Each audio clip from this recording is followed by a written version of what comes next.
Bismillahirrahmanirrahim. Jamaah sekalian, surat Al-Qadar ini kalau di dalam tertib nuzulnya, urutan turunnya surat Al-Qadar ini itu berbeda dengan urutan di dalam mushafnya. Kalau di dalam urutan mushaf, surat ini yang ke-95, tapi kalau 97 tapi kalau di dalam urutan nuzulnya, turunnya ini ke-24 atau 25 menurut ulama. Jadi surat ini turunnya di Mekah, ya. Surat ini turun di Mekah, berarti pada saat surat ini turun bulan puasa belum ada. Ya, belum ada tuh namanya puasa Ramadan, ya. Puasa Ramadan itu baru ada setelah Rasulullah SAW pindah ke Madinah, hijrah pada tahun kedua. Jadi pada surat ini turun belum ada tuh istilah, di dalam istilah Lailatul Qadar ini belum ada tuh bulan puasa. Dan sebenarnya kalau kita sering mengajarkan kepada anak-anak kita, Ramadan itu adalah bulan puasa, Ramadan itu adalah bulan puasa, Ramadan itu adalah bulan puasa. Padahal kalau di dalam Al-Quran sebenarnya Allah itu mengenalkan Ramadan bukan sebagai bulan puasa, tetapi sebagai syahrul Ramadan unzila fihil Quran. Bulan Ramadan itu adalah bulan diturunkannya Al-Quran.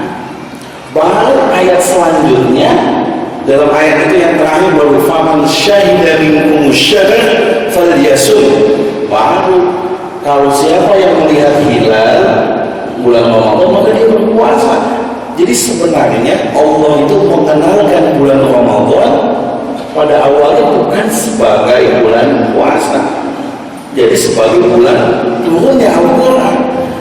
Jadi yang namanya syahrul Ramadan sebenarnya yang pertama semestinya kita kenal bukan sebagai syahrul siyam, tapi sebagai apa?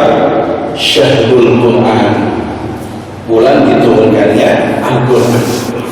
Nah, kapan diturunkannya Al-Quran? Inna anzalnahu fi lailatul qadar.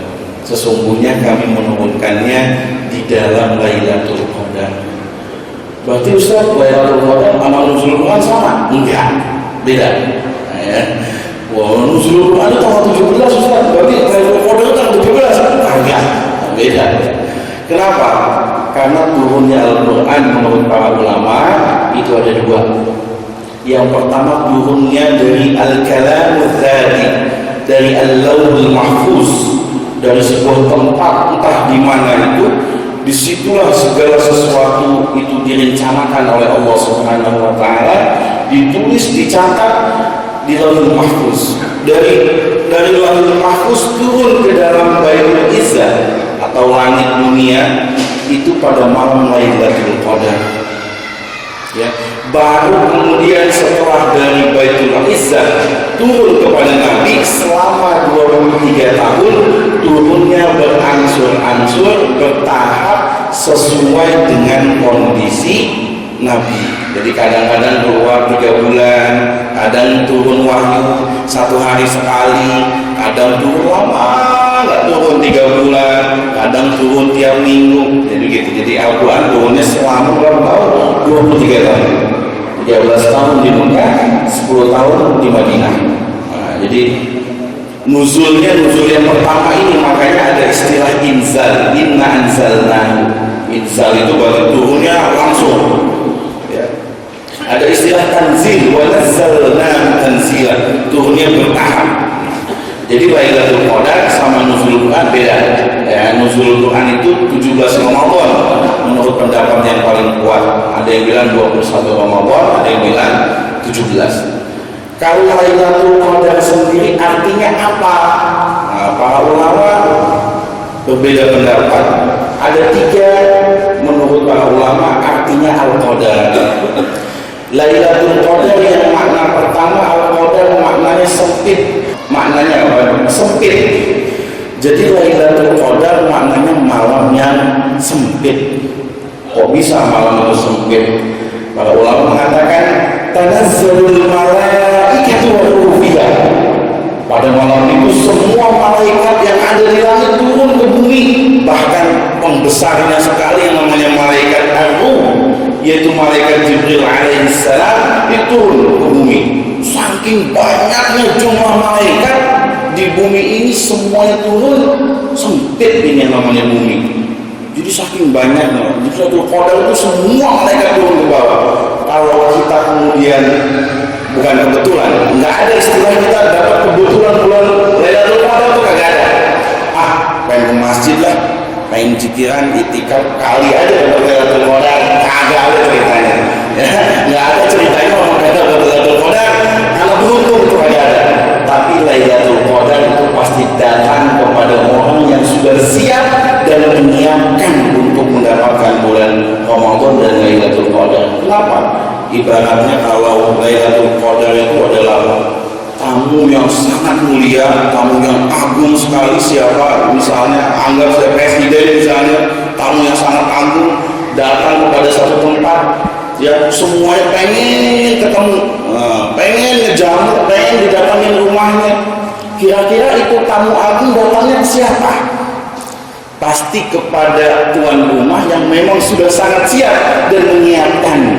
Nggak mungkin tiba-tiba datang main sembarangan, ya pasti yang udah nyiapin, yang udah nyaman, udah siap, udah kenal. Lah kita gimana mau dapat Lailatul Qadar, kenal aja kagak? Begitu. Ngomong terawih aja bolong-bolong, baca Quran aja jarang, terus pengen dapat asal awal dapat Lailatul Qadar, jauh. Kenapa? Lailatul Qadar pasti datang kepada orang yang memang sudah siap dan niat. Nah itu pertama, niat. Orang yang sudah jauh-jauh niat, saya bulan Ramadan ini pengen itikaf, saya bulan Ramadan ini pengen menghatamkan Quran, saya bulan Ramadan ini pengen begini, melakukan niat-niatnya kebaikan semua. Orang yang sudah niat, Pak. Jadi nggak ada orang masuk surga itu gara-gara kebetulan tuh nggak ada. Orang masuk surga gara-gara kebetulan. Saya mah alhamdulillah pas ketemu di surga, alhamdulillah masuk surga ya Pak. Kebetulan saya padahal waktu di dunia biasa-biasa aja, nggak ada Pak, ya nggak ada orang masuk surga itu karena kebetulan, nggak ada. Jadi pasti memang sudah siap, sudah niat. Jadi yang pertama orang mendapatkan itu udah pasti niat, ya. Makanya kalau misalnya orang tiba-tiba nggak dapat, misalnya ada orang sudah niat, ya, pengen itikaf di Asyurul Awal, ternyata pada Asyurul Awal dia mens atau dia sakit, kira-kira dapat nggak pahalanya? Dapat. Orang yang niat itu kalau dia merealisasikan dia dapat dua. Kalau nggak dapat, niatnya tetap dicatat oleh Allah Subhanahu Wa Taala. Niat, jadi pertama niat. Yang kedua, orang yang dapat Lailatul Qadar juga bukan kebetulan, tapi karena faktor ilmu. Dia tahu apa sih sebenarnya, apa sih waktunya. Istilahnya kalau kita mau berburu Pak, mau berburu kijang misalnya, kita pasti harus sudah tahu ilmunya. Oh ini kijang biasanya datangnya di waktu jam sekian, biasanya tempatnya sekian, biasanya dia dekat dengan air, biasanya ilmunya ada Pak. Begitu juga kita tahu ilmunya Lailatul Qadar, kita tahu oh, ternyata Lailatul Qadar itu bukan malam main-main, ada ilmunya, dia tahu. Ternyata Lailatul Qadar itu nggak mungkin dapat dengan kebetulan saya ini kemudian dapat, enggak ada. Tapi karena memang sudah niat, dia punya ilmu. Ya. Nah itu jadi pertama yang dimaksud adalah malam itu sempit karena banyaknya malaikat. Kenapa istilahnya malaikat? Malaikat itu adalah simbol daripada kebaikan. Kalau kita ketemu malaikat dan didoakan malaikat, itu artinya kita mendapatkan kebaikan, mendapatkan kedamaian. Makanya dikatakan salamun di hadamatil fajr, kedamaian pada malam itu sampai menjelang fajar. Dalam makna yang lain, kedamaian sampai fajarnya kehidupan. Kapan fajarnya kehidupan? Yaumul Qiyamah. Artinya orang kalau sudah dapat Lailatul Qadar, dia mendapatkan hidayah, dia mendapatkan petunjuk yang lurus sampai hari kiamat, dia dapatkan kebaikan dan kedamaian. Makanya nggak ada ceritanya orang dapat Lailatul Qadar, saya alhamdulillah semalam dapat Lailatul Qadar. Dia bilang begitu, tapi kelakuan dia masih jauh dari kata baik. ingin orang yang dapat Lailatul Qadar, kemuliaan malam, dia mendapatkan doa malaikat, pasti dia adalah orang yang akan damai dengan dirinya sendiri. Damai dalam arti apa? Dia damai dengan dirinya, Pak. Dia puas dengan apapun yang didapat dari dia. Alhamdulillah, bersyukur terus. Alhamdulillah, saya memang sudah dikasih rezekinya sekian di dunia. Alhamdulillah, apapun yang dia dapatkan, yang dia usahakan, dia lakukan. Itu artinya damai dengan dirinya sendiri. Dia puas, dia bersyukur, dan damai dengan orang lain. Nggak pernah yang namanya iri sama orang. Itu mah pasti nggak damai dengan orang lain dia. Ya, jadi artinya selama dia damai, dia baik kepada dirinya dan baik kepada orang lain.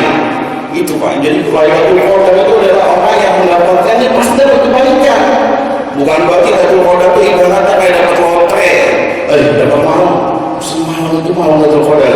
Alhamdulillah, saya lagi qiyamul saya dapat Lailatul Qadar. Bukan begitu. Jadi istilah Lailatul Qadar itu hanya magnet hiasan saja, bahwa kita mendapatkan kebaikan, mendapatkan doa, mendapatkan hidayah dari para malaikat yang turun ke bumi. Itu yang pertama, malam yang sempit. Ini malam